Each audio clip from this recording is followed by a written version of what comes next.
Assalamualaikum warahmatullahi wabarakatuh. Selamat siang pendengar pecinta 102.5 Madani FM Solution Radio. Kembali saya Kamal Surya hadir sama Anda di program siar Bincang-Bincang Sehat ya, bersama dengan Rumah Sakit Aisyah.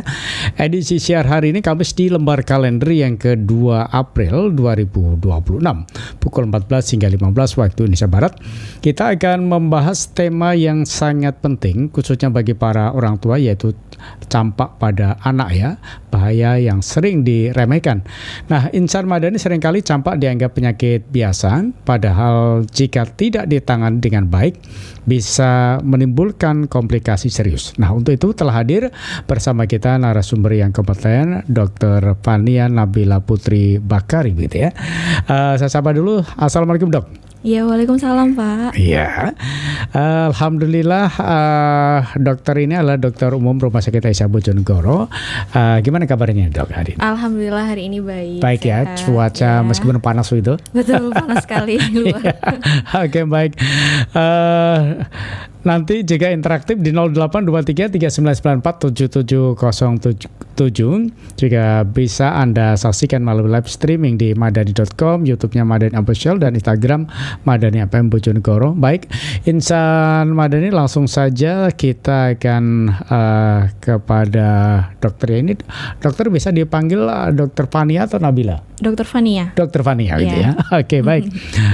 Supaya lebih familiar, nah pendengar pecinta Madani tentu bisa menyebutnya dengan Dokter Fania. Nah Dok, mungkin bisa dijelaskan sebenarnya apa itu penyakit campak pada anak ini ya? Iya, jadi campak itu adalah suatu penyakit yang disebabkan oleh virus paramyxovirus atau bisa juga disebabkan oleh virus morbili. Jadi mereka tuh sama, yang mana penyebarannya itu sangat cepat dan juga mudah. Begitu, dan juga biasanya gejalanya ada gejala-gejala tertentu, yaitu ruam disertai dengan demam. Demam gitu ya.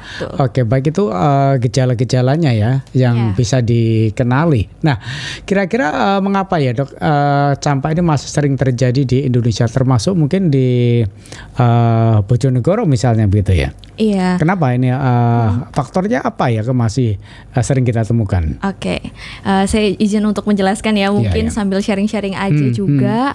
Jadi sebenarnya campak itu kan sudah dari dulu ya Pak ya, udah ada dari lama sekali dan juga sudah ada vaksinnya. Mungkin yang kita tahu adalah vaksin MR itu sendiri, mumps dan rubella itu, rubella mohon maaf. Nah, tapi kenapa kok akhir-akhir ini kok kayaknya booming lagi ya, padahal udah ada vaksinnya gitu. Itu kan jadi suatu tanda tanya besar ya, kenapa kok sekarang jadi rame lagi. Jadi itu adalah penyebab utamanya, di salah satunya adalah karena hoax dan juga itu menyebabkan cakupan imunisasi di Indonesia itu juga semakin rendah begitu. Makanya dia booming lagi lah istilahnya gitu. Ya, jadi kira-kira kita harus melakukan imunisasi itu berapa tahun sekali atau berapa bulan sekali begitu? Mungkin bisa dijelaskan Dok. Iya. Untuk imunisasi sendiri itu kan sebenarnya sudah ada jadwalnya masing-masing. Dan untuk yang vaksin khusus untuk measles ini atau campak, atau juga disebut juga dengan rubella, bisa disebut dengan morbili. Biasanya orang-orang karena bingung ya Pak ya, antara itu semua itu. Vaksinnya itu ada jadwalnya. Jadi untuk jadwalnya itu ada bulan ke-9 dan juga harus diulangi lagi di bulan ke-18 dan juga nanti ada boosternya lagi saat usia 6 atau 7 tahun, yang mana itu biasanya sudah dijadikan satu dengan bias yang di imunisasi di sekolah itu, program sekolah. Ya, oke. Dok, mungkin bisa dijelaskan ya kira-kira gejala awal yang sering kita temukan ya, atau yang sering maksudnya tidak kita sadari ya terhadap penyakit campak itu, kira-kira gejala awalnya seperti apa nih? Iya, untuk gejala awal ini ya sebenarnya ini para orang tua tuh pasti akan khawatir ya, karena di mana banyak sekali berita-berita ya kayak kematian kayak gitu-gitu, karena memang di Indonesia tuh lagi tinggi sekali kasus kematiannya. Tahun 2025 itu ada sekitar 2,5 juta tuh kasus positif diduga karena campak, dan juga sekitar 0,1% atau sekitar 69 anak itu meninggal pada tahun 2025. Dan pada 2026 ini sekitar ada 4 kasus yang sudah diduga itu memang campak per Februari kemarin. Nah, itu mereka itu susah ya, kayak maksudnya naik lagi karena memang gejalanya itu umum. Gitu jadi ya? Gejalanya tuh kayak flu-like syndrome, dia tuh batuk pilek biasa kayak gitu. Cuma memang ada gejala khasnya. Jadi nanti kalau misalkan demam tinggi, dia sudah demam tinggi, dia akan muncul ruam. Ruamnya itu sebenarnya khas ya Pak ya. Cuma beberapa orang tua mungkin kurang notice karena mungkin ada kegiatan yang lain seperti itu. Mulai sekarang ini kan sudah saya bantu untuk menjelaskan dan meluruskan ya. Jadi kalau misalkan demam tinggi, terus nanti tiba-tiba di anaknya jenengan itu mulai muncul adanya ruam di belakang telinga ya terutama, terus nanti tiba-tiba kok muncul sampai ke seluruh tubuh.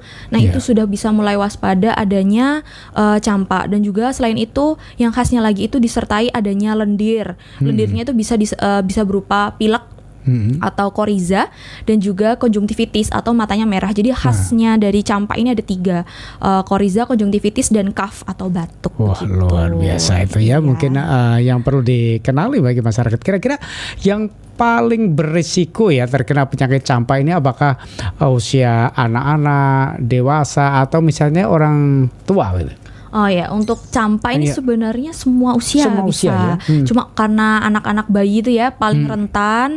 Ya seperti yang kita tahu bayi ya, namanya bayi baru lahir gitu, apalagi yang anak-anak masih kecil, yang masih kurang dari 9 bulan yang belum menerima vaksin, itu mereka tuh kekebalan tubuhnya masih mengandalkan dari antibodi ibu setelah lahir. Tentu yang rawan tuh ya mereka bayi-bayi itu, dan juga orang-orang yang imunokompromis atau orang-orang dengan kekebalan tubuhnya yang memang rendah. Itu biasanya karena ada penyakit-penyakit tertentu. Itu sih mungkin yang rawan gitu ya. Apakah campak ini sebenarnya penyakit menular dok ya? Sangat-sangat menular. Menular ya? Lewat apa ini? Karena penularannya lewat airborne atau lewat udara gini aja, lewat kita seperti ngobrol gini ya Pak ya. Itu gampang sekali untuk nular dia melalui droplet. Gitu ya. Cikan liur waktu ngomong itu kayak gitu. Iya.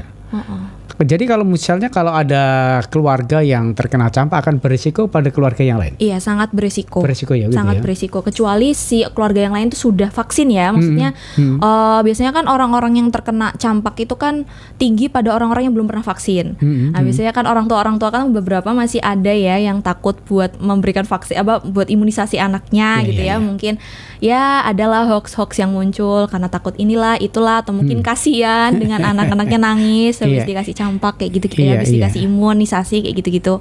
Akhirnya kan nggak punya nih, dia nggak vaksin, akhirnya kekebalan tubuhnya rendah. Nah ya udah akhirnya dia kena kan campak itu tadi. Nah untuk orang-orang sekitar itu bisa saja sangat untuk tertular kecuali mereka udah vaksin sebelumnya. Gitu. Kira dok, karena kan juga banyak orang yang kadang itu masih menolak dengan vaksin ya.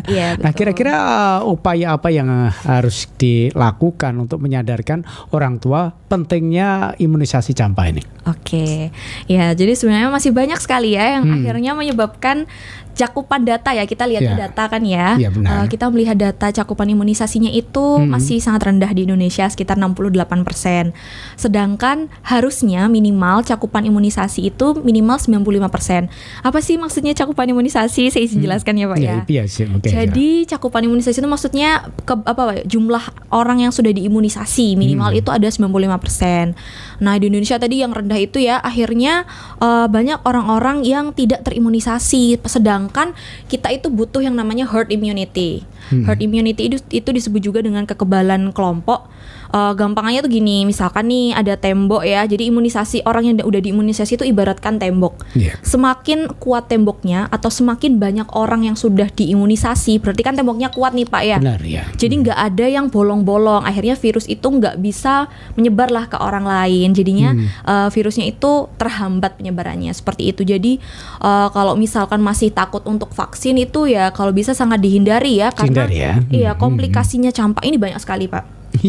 Salah satunya yang paling bahaya ya, itu kita sebut SSPI. Apa itu?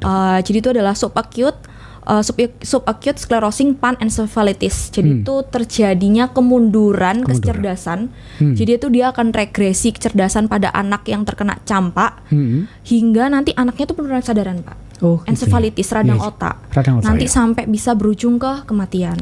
Jadi komplikasi campak itu sangat berbahaya sekali, makanya sangat tidak bisa untuk diremehkan campak itu gitu sendiri. ya. Oke, makanya begitu bahayanya, maka jangan sampai kita meremehkan dengan penyakit campak ini. Oke, baik. Nah, ini saya terima dari pendengar kita, ada Zahra ya. Nah, Dok, anak saya demam dan muncul ruam merah tapi masih aktif. Apakah itu sudah pasti campak gitu ya? Okay. Masih aktif anaknya gitu ya. Masih aktif tapi ya. sudah ada ruam, ada setelah demam ini ada ruam merah gitu ya. Oke. Izin untuk jawab ya. Jadi Bu atau Bapak yang lagi sudah bertanya itu, terima kasih ya sudah tanya. Jadi sebenarnya ruam merah dan juga demam itu sangat banyak sekali penyakitnya ya, bukan cuma campak aja. Salah satunya tuh ada yang lain, ada roseola ya. Mungkin yang para bapak ibu udah pada tahu, orang tua tuh biasanya udah tahu roseola. Dia itu virus juga Pak penyebabnya, tapi dia disebabkan oleh HHV, virus herpes human virus 6 dan 7, dan itu biasanya mengenai pada anak-anak usia kurang dari 2 tahun.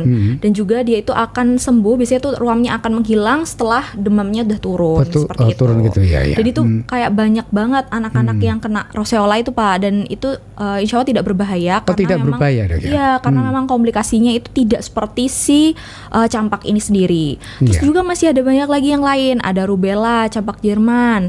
Dia itu biasanya ada disertai pembesaran kelenjar getah gitu ya. Dia ada yang bengkak-bengkak kayak gitu. Itu juga beda. Itu insya Allah tidak apa-apa juga. Itu rubella. Ada lagi yang kemerahan yang lain. Ada Kawasaki. Ada juga masih ada scarlet fever. Dan juga biasanya ada demam berdarah juga ya. Demam berdarah itu biasanya mungkin orang-orang nganggapnya itu ruam merah. Tapi sebenarnya demam berdarah itu namanya peteki. Intinya kalau misalkan masih aktif sih sepertinya masih bisa, enggak apa-apa, tidak perlu sampai khawatir banget ya. Cuma ya enggak apa-apa kalau misalkan mau diperiksakan, itu boleh sekali. Itu sangat baik karena nanti yang bisa membedakan itu ya pasti dokter ya Pak ya. Gitu ya. Oke, baik. Oke, terima kasih tadi Zahra. Kemudian pertanyaan berikutnya nih Dok ya. Anak saya belum imunisasi campak. Apakah risikonya besok jika terkena gitu? Risikonya kalau belum pernah imunisasi campak? Oke, kalau belum imunisasi campak kita harus lihat usianya dulu ya Bu ya. Apakah sudah cukup bulan, karena imunisasi campak itu tidak bisa dilakukan di semua usia. Untuk imunisasi campak itu sendiri bisa dimulai dari usia 9 bulan. Kalau misalkan anak belum usia 9 bulan ya jangan diimunisasi dulu karena memang belum jadwalnya ya. Tapi kalau misalkan ternyata sudah lewat nih dan ternyata kayak kok tiba-tiba ada berita banyak nih tentang campak gitu kan ya Pak ya. Akhirnya ikut panik kan. Oh ya anak saya belum di ini gitu. Ya udah akhirnya nanti langsung aja diimunisasi gitu, karena memang lebih baik seperti itu, kan lebih baik mencegah begitu. Imunisasi campak ini apakah gratis atau bayar ini sebenarnya? Kalau misalkan masih sesuai usia, maksudnya masih masuk hitungan dari pemerintah ya, itu masih gratis. Gratis itu ya? Bisa di posyandu atau di puskesmas? Iya betul, bisa posyandu ya. Yang penting ada syarat-syaratnya ya, maksudnya syaratnya itu anaknya tidak lagi demam tinggi seperti itu, atau anak lagi masih ada sakit-sakit yang lain, masih batuk gitu. Kalau seperti itu biasanya akan dihindari terlebih dahulu gitu. Jadi nunggu sudah sembuh, kan nggak mungkin ya sakit terus tiap hari. Gitu. Oke, baik. Pendengar pecinta Madani, nah ini saya lanjutkan. Kalau sudah pernah kena campak, apakah bisa berulang mungkin? Mungkin bisa, bisa terulang lagi, bisa terkena campak lagi begitu. Misalnya dulu ketika kelas 3 SD kena campak, apakah nanti kelas 6 bisa menular lagi gitu? Bisa kena campak lagi? Bisa lagi? Bisa sekali. Bisa ya? Meskipun sudah imunisasi? Iya, jadi begini, konsepnya imunisasi itu sebenarnya gini, imunisasi itu untuk meningkatkan kekebalan tubuh. Jadi vaksin itu untuk vaksin itu melindungi kekebalan tubuh sekitar 99%. Nah, masih ada 1% tuh Pak. Nah, 1%-nya itu masih bisa sakit. Nah, tapi ada tapinya nih Bu, untuk sakitnya ini itu bisa terhindari dari komplikasi yang berat. Jadi masih tetap bisa sakit, cuma tidak akan mengganggu aktivitas sehari-hari. Jadi kayak ya udah kayak batuk flu biasa gitu. Tapi sebenarnya campak, tapi karena dia udah pernah vaksin, jadi udah nggak gimana-gimana gitu. Beda sama orang-orang yang belum pernah vaksin. Yang paling sering itu komplikasinya ya bisa sampai radang paru. Yang sering didengar tuh pneumonia itu bisa, bahkan yang bahayanya ya bisa sampai radang otak. Atau ensefalitis, bisa sampai ke kematian. Gitu. Itu ya. Oke, ternyata campak juga bisa terjadi kematian ya Dok ya? Iya, bisa. Oke, baik. Nah, pendengar pecinta Madani, ini saya terima dari Zaza Irma. Terima kasih tadi Zahra ya. menyampaikan Assalamualaikum warahmatullahi wabarakatuh. Sebahaya apa ya campak ini ya? Apakah dampak jangka panjangnya? Kira-kira bahayanya seperti apa ini penyakit campak ini, dan kira-kira dampaknya juga jangka panjangnya seperti apa juga ini? Itu bisa dijelaskan? Oke. Untuk dampak campak ini sebenarnya tidak perlu menunggu lama ya. Maksudnya bukan yang kayak udah pernah kena sekarang terus komplikasinya baru muncul nanti. Itu bukan seperti itu. Jadi kalau misalkan saat ini nih lagi kena campak terus kebetulan belum pernah vaksin, ya udah kan itu kan resikonya besar ya. Seperti yang sudah saya jelaskan tadi, komplikasinya itu banyak. Yang paling sering itu radang paru itu tadi, pneumonia ya. Banyak sekali berita-berita sekarang yang mungkin sudah didengar oleh para masyarakat pendengar saat ini, itu bisa langsung, kalau misalkan penurunan kesadaran ya, sampai ke penurunan kesadaran udah bisa langsung kematian juga kalau tidak tertangani dengan baik seperti itu. Karena kalau sudah komplikasi itu harus benar-benar dirawat dengan ekstra seperti itu. Gitu ya. Oke, baik. Terima kasih tadi buat Zaza Irma. Yang lain masih kami nantikan di 0823 3994 7707. Itulah fasilitas yang kami sediakan untuk Anda. Nah, kira-kira Dok, kalau boleh tahu misalnya kira-kira perbedaan campak biasa dengan yang campak yang sudah parah begitu, bedanya apa ini, Dok? Oke. Kalau perbedaan campak yang biasa tuh ya campak yang dia ada ruam, tapi saja gitu ya. Ya, karena gini, campak itu kan penyebabnya virus ya.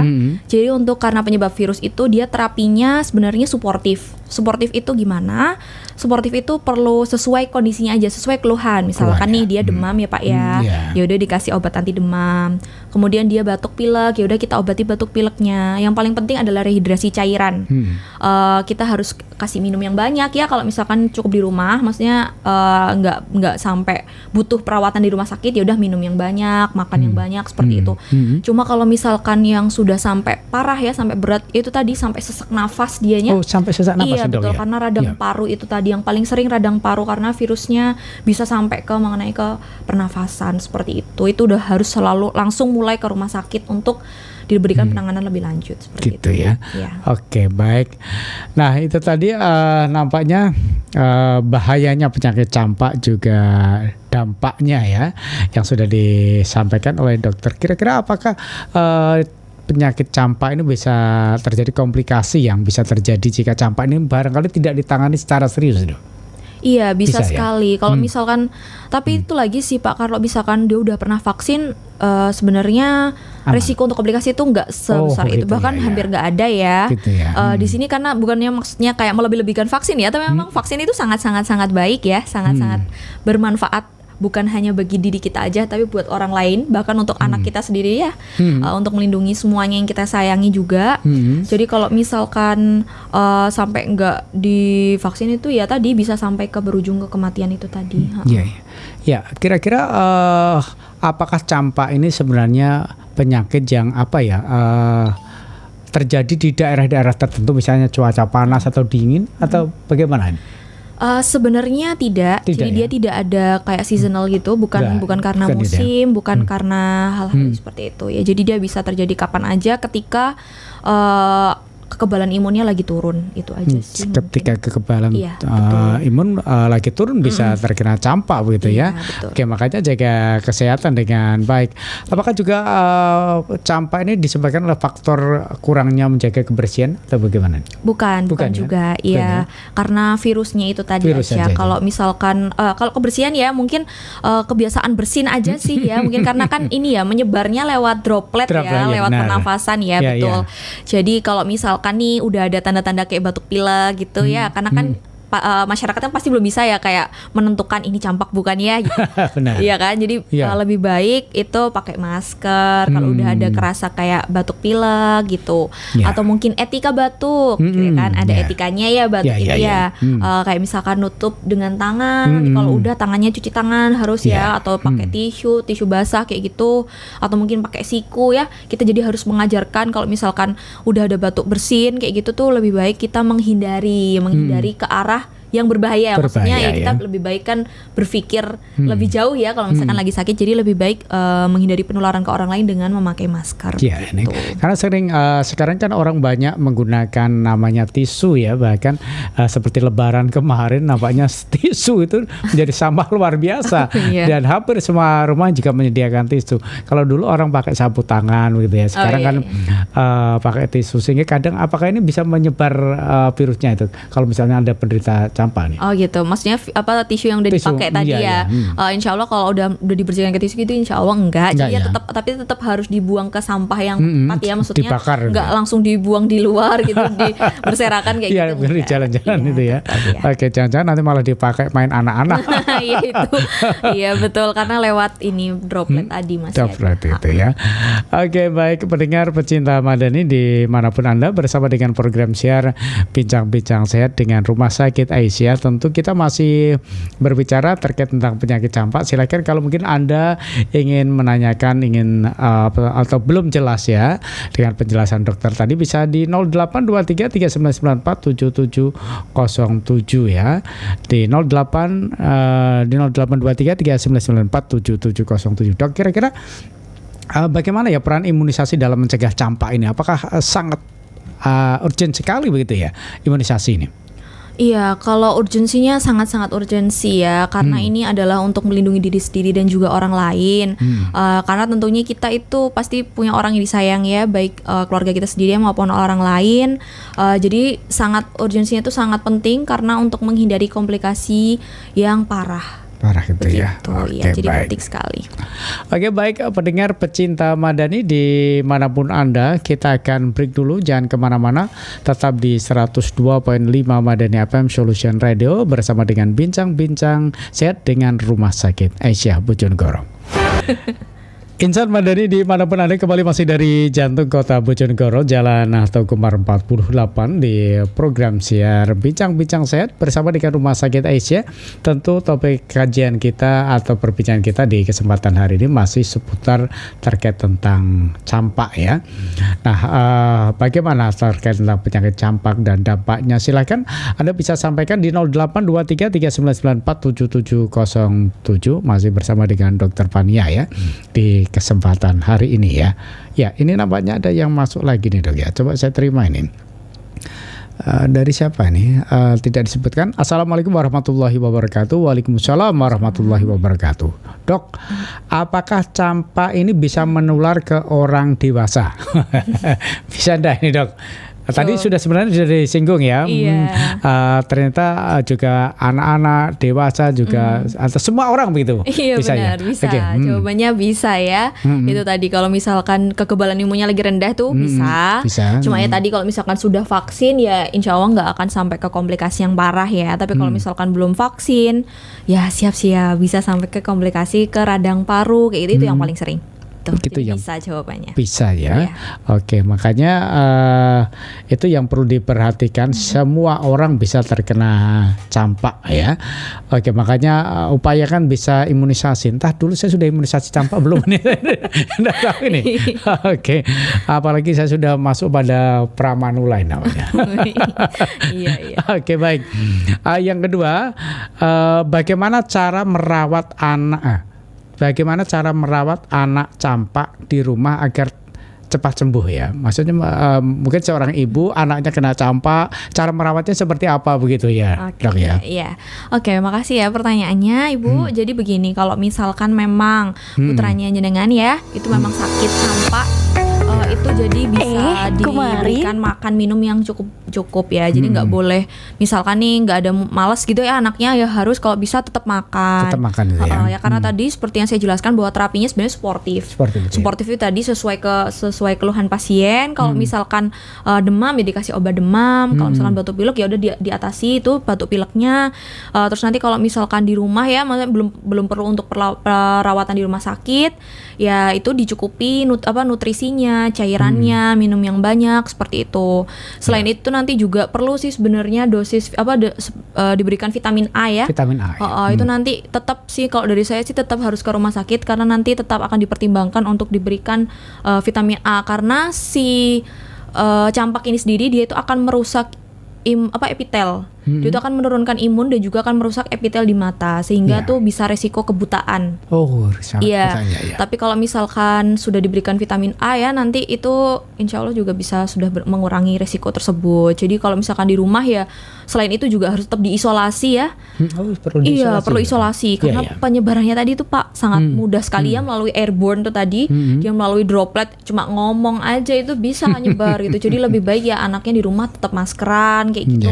Kalau misalkan mau diperiksakan juga orang tuanya juga harus maskeran juga karena kan secara nggak langsung mereka tetap ngobrol sama anaknya. Benar, baik di imunisasi atau belum ya lebih baik mencegah lah kita seperti itu. Ya, oke, baik. Nah, kira-kira misalnya kalau gelas yang dipakai oleh penderita campak ya, terus dipakai keluarga yang lain, apa bisa menular? Sebenarnya begini, karena kan kalau misalkan gelas itu juga ada air liurnya juga ya, jadi dia droplets memang melalui udara. Kalau misalkan masih baru aja, kan masih tetap ya ada droplet-droplet yang lain, jadi masih bisa. Cuma kalau sudah dicuci atau dilebih itu tidak apa-apa, nggak gitu penyebarannya bukan melalui itu. Oke, baik. Terima kasih Dok. Ini saya lanjutkan untuk yang ketiga, apakah anak yang terkena campak boleh dimandikan? Boleh mandi enggak kalau anaknya sedang kena campak ini kira-kira? Bu, kalau nggak mandi nanti anaknya malah gatal. Gitu ya? Nggak apa-apa, nggak ada kaitannya. Jadi boleh aja tetap. Boleh ya? Iya. Jadi tetap atau mandi seperti biasa. Seperti gitu ya? biasa, tetap dijaga kebersihan seperti biasa. Justru harus lebih ekstra lagi ya, karena itu tadi dropletnya takutnya gampang ini ya nempel-nempel juga di udara atau di baju gitu. Jadi harus lebih ekstra lagi, malah kayak mandi juga harus tetap mandi begitu. Gitu ya. Oke, baik, tetap mandi ya. Oke. Kira-kira terima kasih tadi untuk pendengar kita yang sudah ikutan gabung di Ponsel 2545 yang mana pada kesempatan ini sudah menanyakan ya, mungkin seorang ibu perhatian kepada anak-anaknya untuk jaga jaga supaya tidak terkena campak begitu ya. Oke, baik. Nah, kalau toh mungkin anak Anda terkena campak, tentu bisa langsung konsultasi di 082339947707 ya. Oke, Dok, kira-kira kapan ya orang tua ini harus segera membawa anak ini ke fasilitas kesehatan apabila mungkin sudah tahu tanda-tandanya ini kena campak barangkali gitu ya? Oke. Di saat seperti apa ya harus dibawa ke rumah sakit? Baik. Jadi begini, kalau misalkan campak itu kan dia punya fase-fasenya sendiri ya. Jadi ada 4 fase, dia itu ada fase inkubasi, terus kemudian ada fase prodormal, kemudian ada fase dia eksantema dan juga fase yang terakhir tuh convalescence. Jadi itu apa aja sih? Yang pertama tuh fase inkubasi. Jadi itu adalah sebenarnya silent ya. Jadi itu masa yang diam. Kita tidak tahu dia kalau misalkan lagi sakit atau enggak. Terus kemudian baru yang selanjutnya fase prodormal. Untuk fase inkubasi tadi itu dia selama 10 sampai 14 hari, Pak. Jadi lumayan lama. Kalau misalkan yang fase prodormal atau fase awal gejala muncul ya. Misalkan mulai batuk pilek tuh, mulai ada demam kecil-kecilan kayak gitu, maksudnya batuk pilek yang kayak biasanya kayak gitulah. Itu harusnya sebenarnya udah mulai sebuah tanda-tanda ya. Maksudnya sebagai orang tua harus udah aware gitu kalau anaknya ada sesuatu yang tidak pas gitu berarti. Terus selanjutnya itu biasanya selama 4 harian, 3 sampai 4 hari. Kemudian yang selanjutnya ada fase eksantema atau dia tuh fase ruam-ruam itu muncul. Biasanya itu muncul saat demamnya tinggi.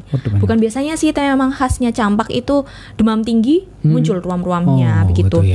Terus terakhir adalah fase convalescence, di mana ini adalah fase penyembuhan. Biasanya anak udah mulai aktif lagi. Kapan Dok harus ke dokter gitu ya? Kapan sih harus melihat harus datang ke puskesmas mungkin ya? Kalau misalkan anak itu demam atau sudah mulai batuk pilek, sebagai orang tua ya lebih baik langsung aja dibawa untuk periksa, atau mungkin boleh coba diobati dulu dengan penurun panas. Mungkin obat-obatan kan banyak ya yang dijual, yang bebas, yang maksudnya bisa dibeli tanpa resep dokter. Itu tidak apa-apa, coba diberikan dulu. Aman nggak di dokter? Aman, insya Allah aman aja ya? Apalagi kalau sudah vaksin ya, itu insya Allah jauh lebih aman, jadi tidak perlu khawatir. Tapi kalau sudah belum pernah vaksin ya, maksudnya termasuk aliran yang tidak berani vaksin ya, itu harus sesegera mungkin untuk melihat dokter karena yaitu ada resikonya untuk komplikasinya tinggi soalnya. Iya, jadi itu sangat berisiko tinggi bagi mereka yang tidak vaksin ya. Makanya jadi orang tua jangan kolot ya ketika diminta vaksin justru malah tidak diperbolehkan gitu. Tidak mau, kan ada masyarakat yang menolak adanya vaksin itu ya Dok ya. Oke, baik, terima kasih. Nah, ini nampaknya ada yang masuk lagi Dok. Ini saya terima dari Fitri ya. Assalamualaikum warahmatullahi wabarakatuh. Dok, saya Fitri izin bertanya. Pertanyaan begini, Dok, kapan anak yang terkena campak boleh kembali sekolah? Kira-kira ketika sudah seperti apa boleh sekolah gitu ya? Oke. Ini pertanyaannya yang lumayan ini ya. Karena memang sebenarnya campak itu mempengaruhi produktivitas. Produktivitas ya. Terutama tadi yang belum pernah vaksin. Sebenarnya untuk yang sudah pernah vaksin dan juga memang ternyata nih anak ini campak gitu ya, sudah dinyatakan memang campak. Sebenarnya masa penyembuhannya lumayan lama ya Pak ya, sampai 2 minggu. Jadi masih bisa menular. Jadi lebih baik kalau misalkan lagi sakit campak ya, kalau bisa 1 minggu pertama itu harus benar-benar di rumah. Setelahnya itu 1 minggu yang selanjutnya misalnya sudah mulai harus beraktivitas ya. Misalkan nih anaknya udah mau UAS, masa iya nggak ikut UAS cuma gara-gara campak gitu. Cuma kan gini ya, lebih baik malah nanti kita dicampakkan. Iya benar, masuk. Nah, kalau misalkan kelamaan ya nggak masuk kan juga kasihan ya anaknya, maksudnya ketinggalan pelajaran lah, ketinggalan ujian, kan nanti nyusulnya juga susah juga. Gitu ya. Kalau misalkan sudah wajib kayak masuk ya, ya udah itu menurut saya minggu kedua, 1 minggu tuh di rumah dulu. Minggu yang selanjutnya boleh lah keluar, tapi tetap maskeran ya, maskerannya tuh ketat gitu, harus bener-bener pakai masker selalu, jangan dilepas karena nanti malah nyebar ke yang lain. Tapi kalau misalkan bisa tidak ada urgensi ya 2 minggu itu, kalau bisa ya nggak masuk dulu aja daripada gitu, menular ke teman-temannya. Gitu, jangan-jangan nanti malah dia masuk, temannya malah tidak masuk. Gantian sif-sifannya masuk. Karena takut. Oke, baik. Terima kasih. Ini Dok, saya lanjutkan untuk pertanyaan berikutnya Dok. Ini dari Fitri tadi. Apakah campak bisa menyebabkan kematian? Kira-kira bisa. Tadi sebenarnya sudah disinggung. Iya, sudah disinggung, tapi mungkin lagi tidak mendengarkan ya, atau ketinggalan mungkin. Gak apa-apa, saya kasih tahu lagi Bu ya. Jadi kalau misalkan menyebabkan kematian itu bisa sekali, tapi hanya pada yang belum pernah vaksin. Kenapa kok pada yang belum pernah? Ya karena dia belum punya di tubuhnya itu, belum kenal Bu sama yang namanya campak. Sehingga tadi dia itu resiko paling awal ya, maksudnya komplikasi paling awal tuh bisa ke radang paru atau pneumonia, dan juga lama-lama tuh bisa sampai virusnya itu sampai mengenai ke otak, akhirnya menyebabkan radang otak atau bisa disebut dengan ensefalitis. Bahkan juga bisa nih sampai menyebabkan penurunan kesadaran. Kalau ensefalitis tuh biasanya dia akan penurunan kesadaran Pak, akhirnya dia akan lama-lama nggak sadar dan akhirnya lanjut ke kematian. Ya tadi komplikasi yang paling bahaya Bu ada namanya SSPE atau subacute sclerosing encephalitis. Itulah tadi adanya kemunduran dari kecerdasan, regresi kecerdasan, sampai akhirnya nanti anaknya nggak bisa ngapa-ngapain. Yang awalnya udah bisa lari, tiba-tiba kok loh anak saya nggak bisa jalan ya, lama-lama loh kok anak saya nggak bisa ngapa-ngapain, makan pun bahkan nggak bisa ya, udah lupa gitu. Itu sudah waspada sekali, maksudnya itu resiko besar ya untuk mengalami kematian. Iya, oke, ternyata campak ini bisa menyebabkan sebuah kematian Dok ya. Termasuk dicampakkan juga bisa menimbulkan kematian. Aduh, bisa sekali. Kadang juga ada nanti depresi tadi. Oke, baik. Terima kasih. Kira-kira pertanyaan berikutnya Dok ini. Apa tanda-tanda campak sudah masuk tahap berbahaya? Tandanya tadi sebenarnya sudah disinggung juga ini ya. Kemudian baru ikut ini mendengar kita. Oke, baik. Saya jawab ya. Tanda-tandanya yang sudah bahaya tadi ada gangguan di pernafasan sampai sesak itu, atau bahkan sampai mungkin nggak sadarkan diri. Gampangnya seperti itu ya. Itu harus langsung segera ke IGD begitu untuk ditangani lebih lanjut. Ya gitu ya, karena sudah sangat berbahaya sekali ya. Betul. Jangan menunggu bahaya dulu baru ke rumah sakit. Jadi kalau sudah ada tanda-tanda ya segeralah konsultasi kepada dokter atau di mungkin di beda di puskesmas, di pos Polindes gitu ya. Iya, betul. Atau di sekarang istilahnya di pos pembantu itu apa Dok ya? Postu gitu ya. Oke, baik. Selanjutnya ini Dok, apakah ada makanan yang harus dihindari saat anak terkena campak? Kira-kira ada nggak makanan A, makanan B yang harus dihindari begitu, atau semua makanan boleh dimakan begitu Dok? Oke. Jadi gini, untuk makanan sebenarnya nggak apa-apa, nggak ada yang perlu dihindari untuk campak. Cuma kan kita kan di sini fokus untuk mengurangi gejalanya ya. Maksudnya gejalanya tadi kan ada demam ya Pak ya, terus ada batuk pilek juga, terus ada mata merah, pilek kayak gitu kan. Jadi yang harus dihindari ya makanan-makanan yang bisa menyebabkan memburuknya kondisi tersebut. Termasuk goreng-gorengan gitu ya Dok ya. Biasanya berminyak kan iya, goreng-gorengan berminyak gitu, terus makanan manis nggak boleh dulu karena apa ya kan dia bisa memicu batuk ya. Terus nggak, kalau misalkan demam ya kalau bisa dihindari dulu yang es krim kayak gitu ya, anak-anak kecil kan suka, atau pedas-pedas tuh ya jangan dulu. Pokoknya hindari makanan-makanan yang kurang sehat, yang berciki-ciki gitu, yang micin-micin seperti itu ya. Oke, baik, termasuk makanan yang kadang dijual yang disukai anak-anak begitu ya, yang rasa pedas-pedas itu ya. Iya, biasanya merangsang untuk menimbulkan batuk begitu ya. Betul. Oke, itu mungkin makanan yang perlu dihindari. Selain itu, kalau buah-buahan tetap boleh itu. Kalau buah-buahan juga yang menimbulkan manis berlebih ya. Kayak misalkan semangka itu juga kan juga manis ya Pak ya. Bisa menimbulkan batuk juga. Oh gitu ya. Kalau bisa ya dihindari dulu aja. Pisang? Buah-buahan. Kalau pisang masih nggak apa-apa. Nggak apa-apa gitu ya. Oke, jadi mungkin ada juga kira-kira jenis makanan apa atau buah apa yang sering merangsang timbulnya batuk, itu supaya untuk dihindari ya. Oke, jadi itu makanan. Nah, oke, baik, nampaknya sudah cukup ini dari pertanyaan dari Fitri. Oke, baik. Terima kasih Fitri yang sudah ikutan gabung. Mungkin yang lain masih kami nantikan di 082339947707. Itulah fasilitas yang kami sediakan untuk Anda ya. Dok, kira-kira apakah anak yang demam dan muncul bintik-bintik merah ini apakah sudah bisa dipastikan itu campak gitu, Dok? Oke.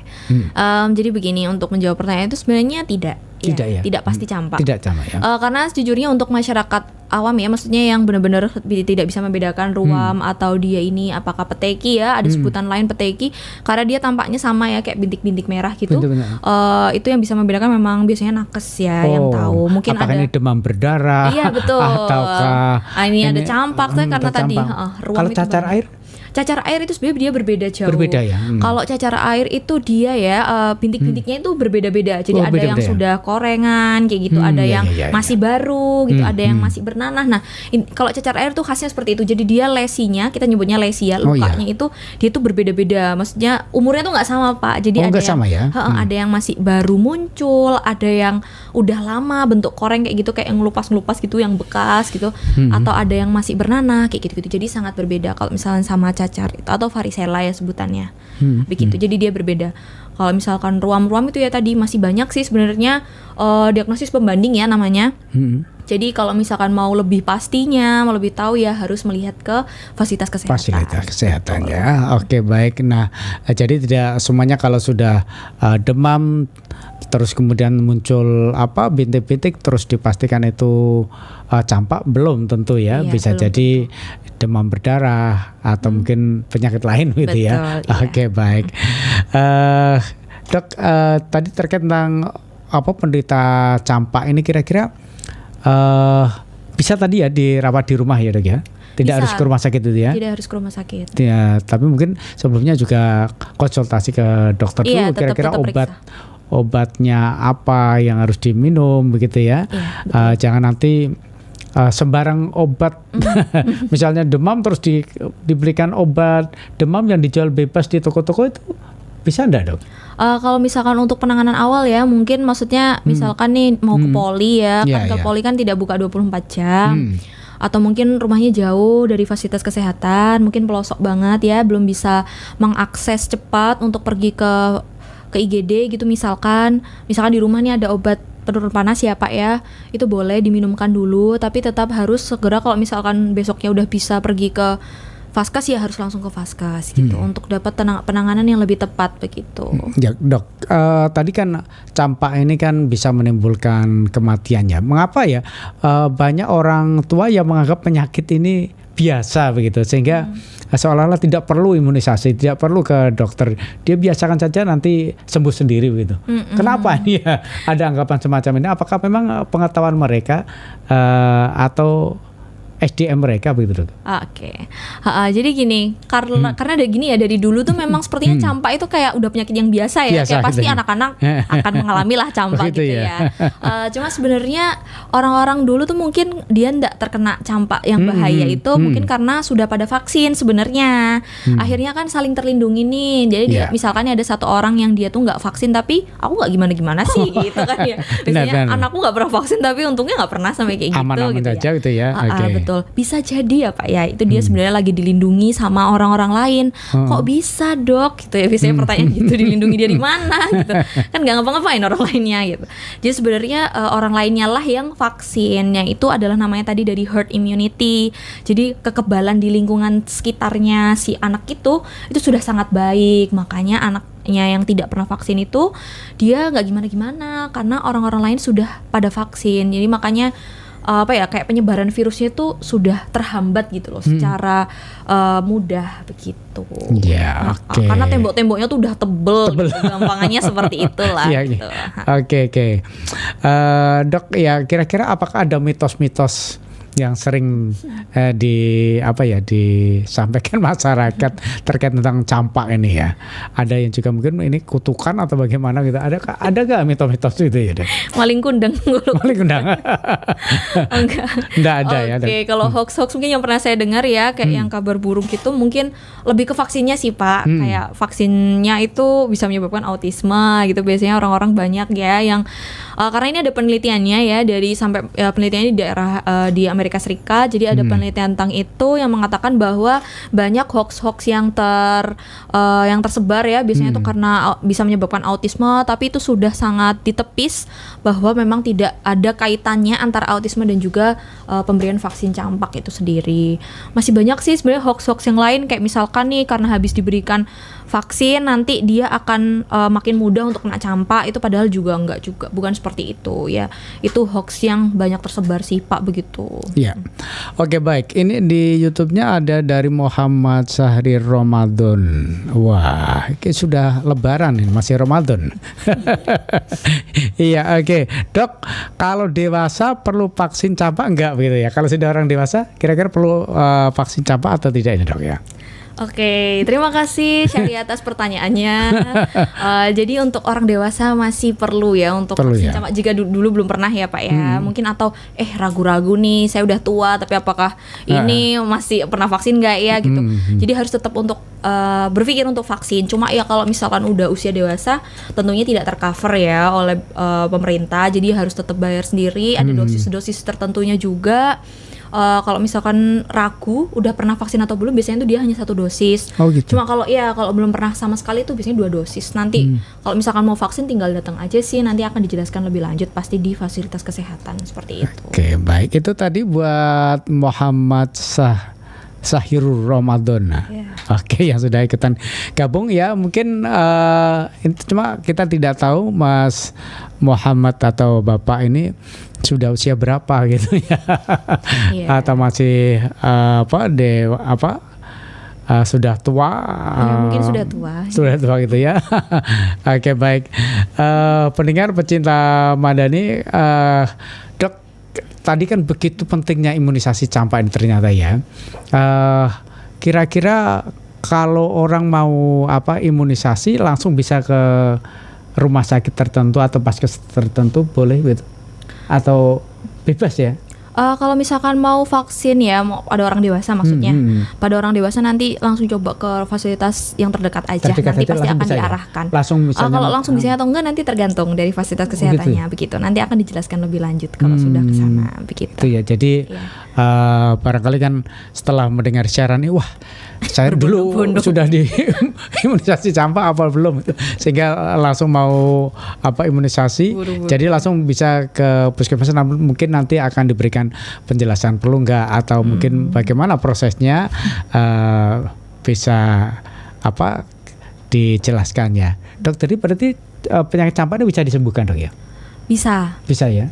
Bisa kalau misalkan belum terlambat ya, belum sampai yang komplikasi sudah sampai misalkan nih datang Dok udah nggak sadar. Nah itu resiko sih lebih ke namanya risiko ya Pak ya, risiko kematiannya tuh tinggi itu ya. Sebenarnya kalau misalkan masih yang awal-awal itu masih bisa, insya Allah nggak perlu antivirus juga.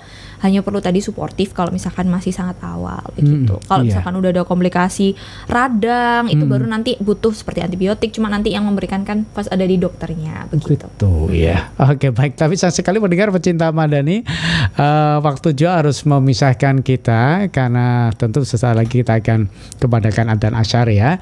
Terima kasih Anda yang sudah ikutan gabung. Nah, Insan Madani dimanapun Anda, tidak terasa kita sudah berada di penghujung acara Bincang-Bincang Sehat hari ini ya, bersama dengan Rumah Sakit Aisyah. Banyak sekali ilmu yang kita dapatkan bahwa campak bukanlah penyakit sepele dan membutuhkan perhatian serius dari orang tua. Tentu kami ucapkan terima kasih kepada Dr. Fania Nabila Putri Bakaria dari Rumah Sakit Aisyah Bojonegoro atas waktu dan ilmunya hari ini. Semoga apa yang disampaikan bermanfaat dan bisa menambah kewaspadaan kita semua dalam menjaga kesehatan buah hati kita tercinta. Nah, untuk Insan Madani yang belum sempat bergabung, Anda masih bisa menyimak ulang melalui YouTube Madani Official dan di Instagram Madani FM Bojonegoro. Terima kasih semuanya. Saya Kemang Surya yang bertugas segera mohon undur diri. Selamat berpisah. Fastabikul khairat. Wassalamualaikum warahmatullahi wabarakatuh.